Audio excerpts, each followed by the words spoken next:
I'm really delighted to have the opportunity, and we are really all in this together to share with the world the potential of Chinese medicine and how we can apply it to experience optimum health and evolve our consciousness. Yeah, I believe that. And that's why I started, this practice and why I'm so passionate about it and why I'm like looking constantly for that person who can just really eloquently display and talk about, what we do in a way that people can understand. But before we get into the topic today, I really would like to know a little bit more about your backstory. I know you shared with us a little bit in our playbook, but, what was it that really helped you make the decision to becoming a licensed acupuncturist? Well, it's funny when I tell my story, a lot of times, which essentially is I got into it really early on, and totally by accident. That in as I was growing up, I was a rather angsty teen, and I was really kind of obsessed with what it is to be a decent human being. And I grew up in the murk of suburbia near Boston, Massachusetts, and middle class comfort, and I was kind of looking at like homelessness and hunger and environmental degradation issues and just thinking like, wow, we are headed in the wrong direction as a society and I need to do something about this, or I'm not, or I'm just part of the problem. And I really felt like it was that really we have to align our actions with our values, or else what are we doing? And I felt like I didn't have the right to just exist unless I was on the path of helping to work towards other people's freedom and equality and the health of the planet as a whole. So I really the only future that I thought about for myself was being an activist, being a lawyer, being something that was like a crusade for justice, or change the world with a capital C. And I realized so quickly that that was going to set me up after just a few of my first internships and jobs, and majoring in government history, economics, and philosophy, like determined to understand the system, realizing that being in conflict all the time was going to set me up for a life I was really going to hate. And thank God there are those people doing that work. It's so important. But I just knew that for me, it wasn't right. And so after sort of climbing this sort of East Coast achievement ladder as far as that could go, and then realizing it was dead wrong for me, I just went to massage school. I got an admin assistant job during the day and went to massage school at night, and just to figure things out, because I'd always been told that I had a healing touch. And in massage school, I accidentally fell in love with Chinese medicine in a shiatsu class. So learning about the theories of yin and yang and the five elements and the flow of energy, all of that, which is the basis of this bodywork practice, I realized, wow, this is all in Chinese medicine. And I just realized that I had to learn more. And so I went immediately from massage therapy school to Chinese medical school and did the master's, and then opened my practice. And so it was this kind of like nonstop kind of grabbing tools for the toolbox journey, and all kind of in the name of helping people to help themselves and to take better care of ourselves, while at the same time seeing our connection to the fact that health is not an individual endeavor. It's something that is embedded in this larger cultural phenomena, and also like the health of our environment and our world in general. And so in a sense, it's like it's a relative privilege to be able to pursue health on an individual level, but it's tied to this greater sense of that we really are all in this together, and that as we take a stand for our health and ourselves, we can give other people permission to do the same, at the same time being able to work towards a world where these things aren't luxuries. Mm. We definitely look at our health differently here in the West compared to the East. Here in the West, it's just like, it's not necessarily a culture like it is in the East. In the East, you eat differently, you appreciate the seasons differently, and you celebrate the seasons. Whereas here in the West, it's like we're just so very go, go, go mentality. And my past before coming into Chinese medicine was very similar to yours. I was in the military and I was always, making decisions, and I just didn't feel that was organic for me. And when I had my first experience with Chinese medicine, I just thought, wow, I really feel like a huge weight just lifted off of my shoulders. And I just thought there is something to this. And never did I realize that it had something to do with me being a part of nature. And so that's what we're going to get into in this conversation today, because, the work that I've seen you create is really about creating a balance between nature and humanity. So to kick off our conversation, I'm just going to get right into it. And I'm going to ask you, I want to know, like, one of the central concepts in Chinese medicine is that health is achieved when yin and yang is in balance. And a lot of people kind of like are like, oh, what's yin and yang? And, what does that really mean? So how can you explain what yin and yang means, and what is it doing in our body? I love starting there because really like the yin yang symbol is something that everyone can connect with. We all know what that those little black and white swirls with the little dot of each and its opposite. We see that all the time, and yet there's so much wisdom packed into it that I think it's a really accessible place to start. That the goal of any treatment in Chinese medicine is to create balance in the body. Balance of what? Well, a balance of energies. What kinds of energies? These two diametrically opposed opposites that we refer to as yin and yang. And we do that not just with needles, but with herbs. We can do it with lifestyle and diet choices. We can do it with also with how we live each and every piece of our day, right? Every choice that we make can be adding to our yin or adding to our yang. If we think about yin as being that which it, so yin and yang exist only in relationship with each other. And they're not only forces that balance each other, but they transition into each other at their extremes and they support each other. And indeed, they can't exist without each other. So we think about that just in the body, that yin is this cooling, calming, downward, moistening force of rest. And yang is this upward, outward, warming, transforming force of activity and transformation. And we need both in the body, right? We can't digest our food without the stomach containing that food and having a mucosal lining that allows it to digest safely and protects it from the stomach acid. So we can think about the yin and yang in the stomach. We can think about the yin and yang in the heart of that we need enough of the cooling, restful yin energy to be calm, and yet we need enough yang energy to be enthusiastic and engaged in our lives with joy and the ability to like pump the blood around the heart. So every organ system has a yin and yang within it. And in our bodies, we can be more that if obviously if you're having hot flashes and night sweats and insomnia, you might be lacking in yin. Whereas if you're lacking in warmth and energy and the ability to digest your food, you might be lacking in yang. And we can kind of look at that in general, but also get super specific in subdividing it. But when we think about yin and yang in our lives, so many people, like if we think about kind of like yang as that which is external, that which is fast and productive and pushing and striving, it's like these are the traits that our society prizes over things like resting when you're tired or honoring your body when it says like, hey, it's time to take a break and get up and stretch for a little while, or honoring what something feels like that being able to inhabit our bodies no matter what they look like and feel okay about that.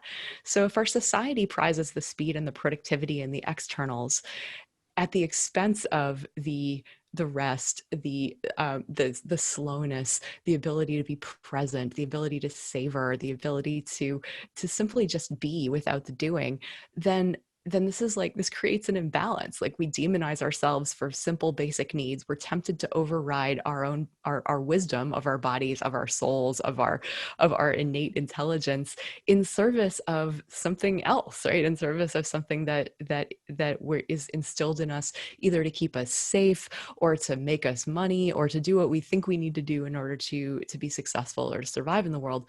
But we all know that we can't possibly do our best work unless we take care of ourselves. Like I think we all know that at our core, and yet it's really easy to get sucked into this mindset that leads us down a path of not taking care of ourselves. Wow, you've hit so many parts there that I've seen in my life too. I'm guilty of living that very rajasic lifestyle, go go go go go. And I think when we're young, we have that energy and we have so much ambition. But then that's when you get like the type A personality and the type B personality. And I'm definitely like a type A, very driven personality. Um, Another thing that I want to mention is that in all of the years that I traveled and all the places that I traveled, I've been very, I guess, passionate about how, for example, the Spanish culture, they have that siesta, that like Yeah. 4 hours in the middle of the day where you just kind of like spend time with family and you rest and you enjoy the day. And when I came back to the United States, long after my studies and my travels abroad, I just kind of feel like I went into a culture shock because I was just so like unfamiliar with this like go go go mentality and having to have 2 to 3 jobs and go to school. And I'm just like, sometimes I don't even know how like moms do it. you know Oh, it's way too much. And absolutely this idea that it's culturally specific, that in, that the siesta concept is so sound in terms of giving us a break, in terms of creating community and rest and an opportunity for being amidst the workday. It's like, to me, that is a sign that this is something that those cultures value, as opposed to the sort of the hyper productivity that we get sucked into here in the United States so often. And that really, it's like that even if your natural inclination is to take it slow, that it's that is so not what we're rewarded for in this culture. And and just like you, I absolutely am a young addict from way back, right? That as much as I could pack into my day that aligned with my values, it's like it had to be done. And it was, for me, the fast track to burnout. And absolutely, I'm still, I feel like, recovering from having my desire to do more outpace my natural energy and what I could actually keep up with. And I think it's really easy to do, to start digging that hole, to start dipping into our reserves that we really should be only dipping into for survival. If we start dipping into those on a regular basis, then that's when things break and go off the rails. Everything from hormone imbalances to autoimmune disease. And it's the kind of thing where it's like, I've treated enough patients now in the past, wow, 17 years of private practice, that it's like, I know where this path leads. And being able to talk to people before they get themselves into a big emergency wake up call. Not saying that you can't come back from those things either. You absolutely can, and I personally have. But there is that it's so much easier to keep healthy people healthy, or than it is yeah. to reverse a disease process that's already taken root. And that's really kind of what we're about in Chinese medicine, is treating preventatively and being able to, if we know that we're starting to veer off course, being able to see those signs and be able to course correct back. Yeah, noticing those signs of young addict, knowing that Yeah. you're just, out of balance and you're constantly going. And, what is actually happening to the body? What is happening to our health when we step into that young addiction? Well, this is, I mean, the short version is we go into fight or flight in a chronic way. And so if we think about the parasympathetic and sympathetic branches of the nervous system, that sympathetic mode is fight, flight, freeze. And that is something that we're hardwired to do in order to survive a life-threatening situation. So super important if we are running from a tiger on the savannah, right? We absolutely need to go into fight, flight, freeze to protect ourselves and live through that emergency. But so often the things that we consider emergencies, because stress only exists in our minds about what we perceive as stressful, which is, absolutely things like deadlines, having a lot on our plate, having demands of others, needing to care for people in our lives. These are all things that can rise to the level of, I'm going to die if it doesn't happen. So when we buy into that, essentially, the central nervous system diverts resources because it's always going to prioritize survival. So we're going to stop digesting our food. We're going to start digesting ourselves. Our hypothalamic, pituitary, adrenal, thyroidal, gonadal, pancreatic axis, all of that is going to get thrown off as basically our body tries to prioritize getting the heck out of Dodge to safety, and or fighting things off. So we're going to get the tight neck and shoulders as we prepare to fight. We're going to get we're going to get lower back pain, or a chronic exhaustion if we're kind of going always into freeze mode. We're going to over time deplete our immune systems. Hormone balance, it gets all screwed up. We're putting ourselves at higher risk for cardiovascular diseases. We often, if we're spending our whole lives in this panic, right, the shallow breathing, the tightness in the chest. We're going to have difficulty unwinding at the end of the day, relaxing enough to go to sleep. We're going to experience sugar cravings and crashes. We're going to be tempted to, at the end of the day, just collapse in front of Netflix with a glass of wine instead of doing the things that really might bring us joy, right? Connecting with people that we love, spending our time in ways that feel creative and that feel like we're not just getting through the day, but actually living our lives. So that's something that I see with so many of my clients, both in the acupuncture clinic and in the coaching realm, that we spend so much time in fight or flight that then it's like maybe it shows up for some people as menstrual issues or fertility issues or digestive issues or chronic immune challenges. And it's like, it doesn't really almost matter how it shows up. The root is so often the same, which is this kind of like overdrive and that quickly leads to overwhelm and burnout, and also things like depression and anxiety. So getting people to snap out of that and to spend less time in this emergency mode and more time in parasympathetic rest and digest mode is absolutely critical in order to increase our health span, so like stay younger throughout our however long our lifespan may be, to prevent most of the major diseases that we care about preventing, and also to just feel good on our own skin, because it's an extremely expensive process to be constantly having the body pumping out the cortisol and adrenaline. There's no off switch for that. We just have to let it course through our systems, and so it can be really depleting overall. I get that so much. I mean, whenever I'm in my practice alone, I feel like majority of the people, I would say like 90% of the people who come to me, well, basically, first of all, they're on vacation because I work on a cruise ship.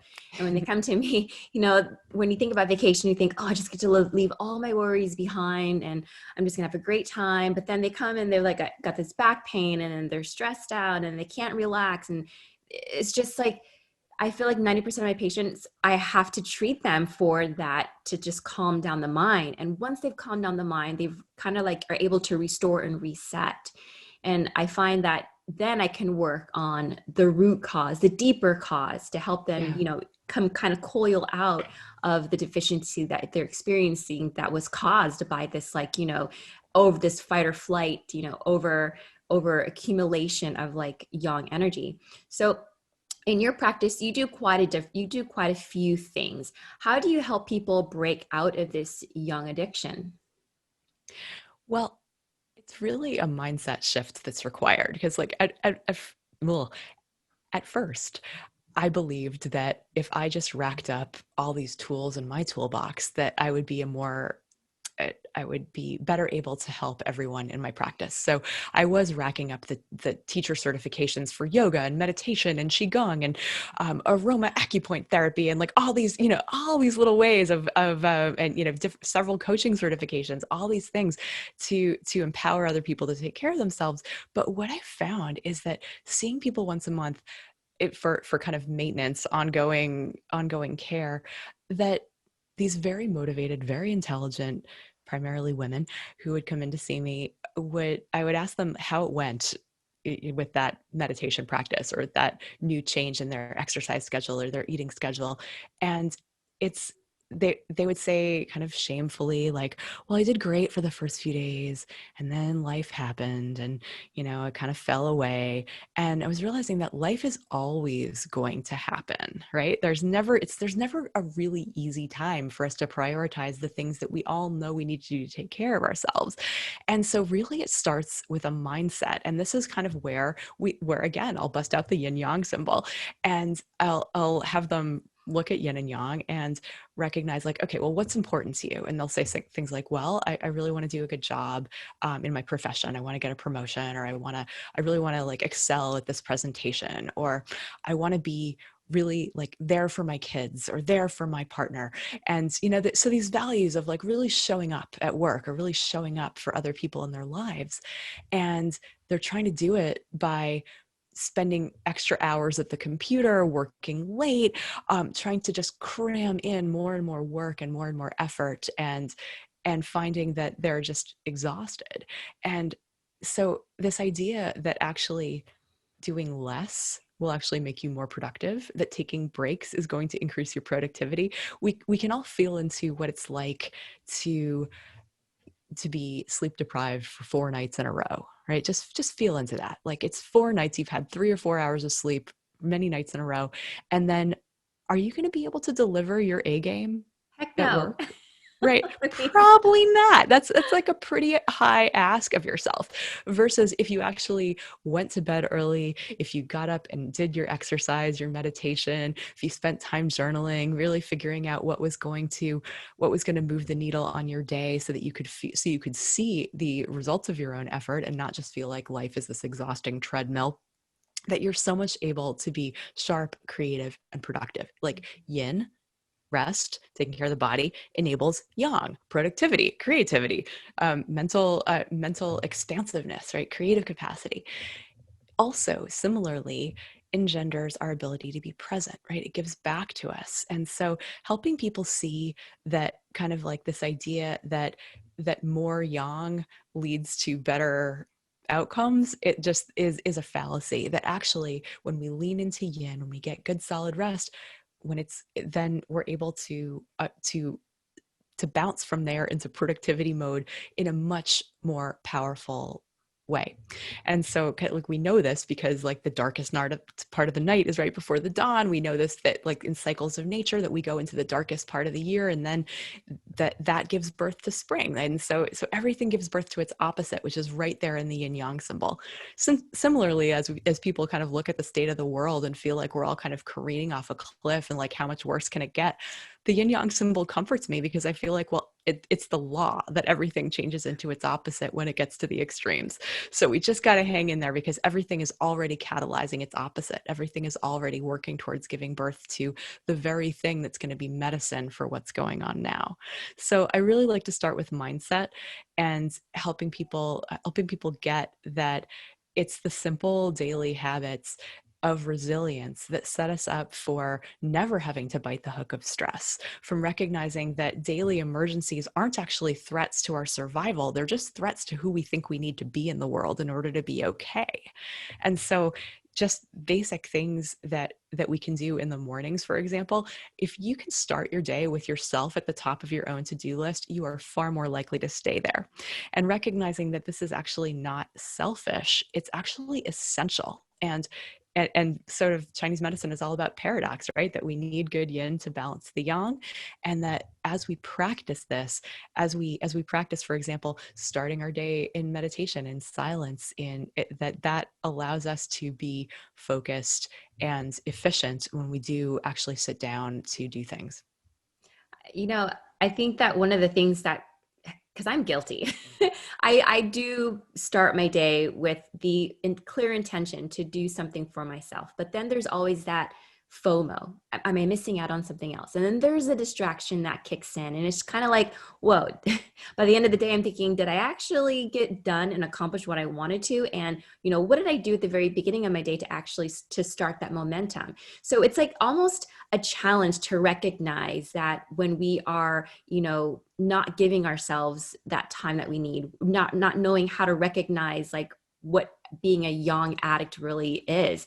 But at the same time, it seems so simple to even identify that. Sometimes I feel like when I'm speaking to my mom or speaking to a friend and I tell them everything that I'm doing, they kind of call me out on it. And I'm like, wait a minute, I don't Yeah. actually feel that way. I feel great. But then when I actually stop and think about it, I realize that, wow, maybe I am doing too much. So how can we instruct or encourage or recommend to people to how to recognize this yang addiction that they're experiencing, and what kind of practices do you recommend?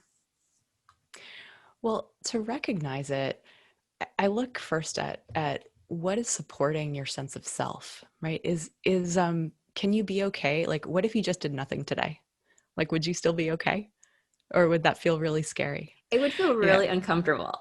yeah, it would feel uncomfortable for me too. This is still like that, we teach what we most need to learn. So I've been on this journey for quite a while of having self-compassion, and letting it be okay to simply exist and do what makes me happy, what's good for my soul, what's good for my body, what makes me feel great.